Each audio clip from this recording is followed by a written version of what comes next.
Place à la culture, demandez le programme avec Jean-Baptiste Urbain du cinéma aujourd'hui, avec d'abord ce film qui nous raconte un fait divers marquant en France, c'était dans les années 70, regardez.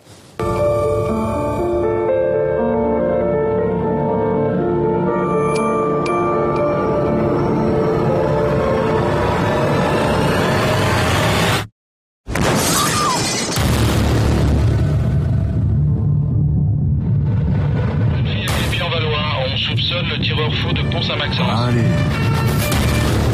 Vous allez bientôt le coincer. Vous savez qui c'est?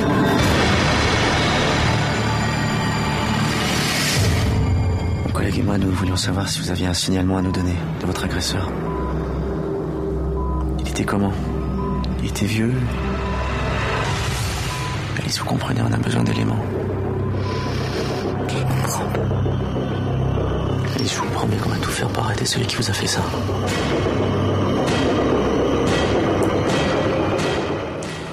Alors ça sent le polar, hein. on a reconnu Guillaume Canet dans le rôle principal. Alors on peut le dire, il est à la fois gendarme et le tueur. Oui, on révèle pas grand-chose. Ouais. C'est un fait divers, vous l'avez dit, un fait divers bien connu dans la fin des années 70 en France.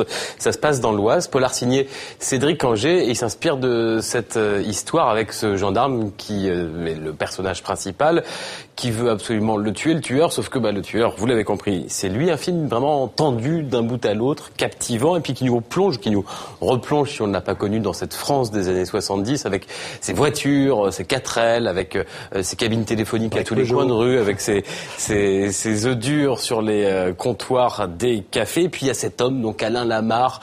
C'est déroutant parce qu'on le suit, le point de vue du film, c'est toujours avec lui.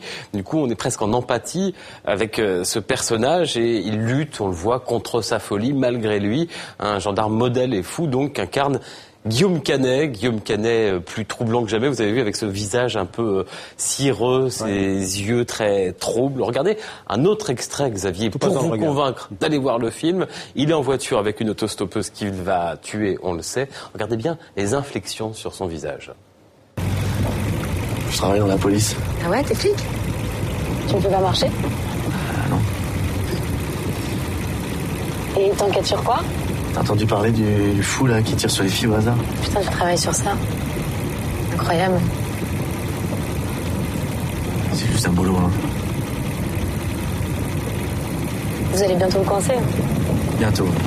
Vous savez qui c'est? On avance. On a une liste de suspects.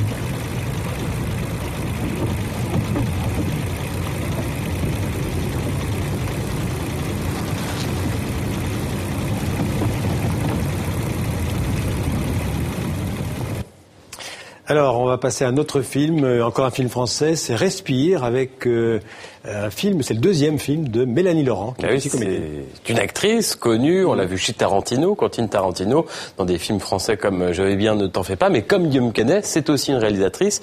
C'est son deuxième long métrage, le premier s'appelait Les Adoptés. Là, c'est l'histoire d'amitié très vénéneuse entre deux lycéennes. Regardez plutôt.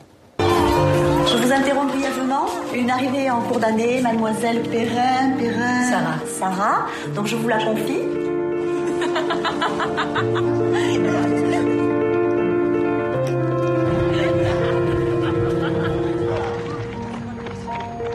Et toi? Quoi, moi? Je sais pas, raconte-moi quelque chose. Regarde ce que je t'ai dit depuis tout à l'heure. Paul, je te présente Sarah, une copine de classe. Pour toi, je suis une copine de classe. Mais je sais pas, j'aurais dû dire quoi? Rien du tout, tu dis ce que tu veux.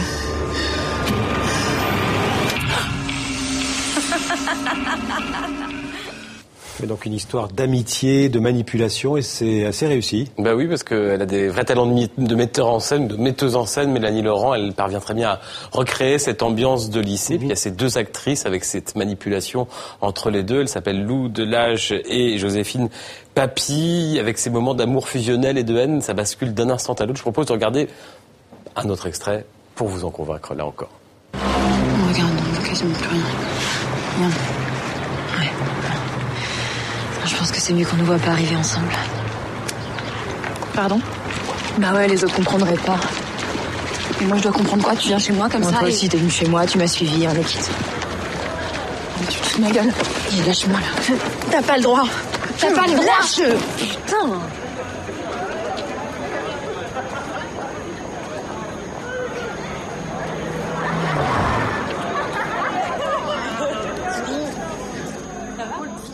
Respire donc de Deux propositions de cinéma français. Merci Jean-Baptiste, à demain.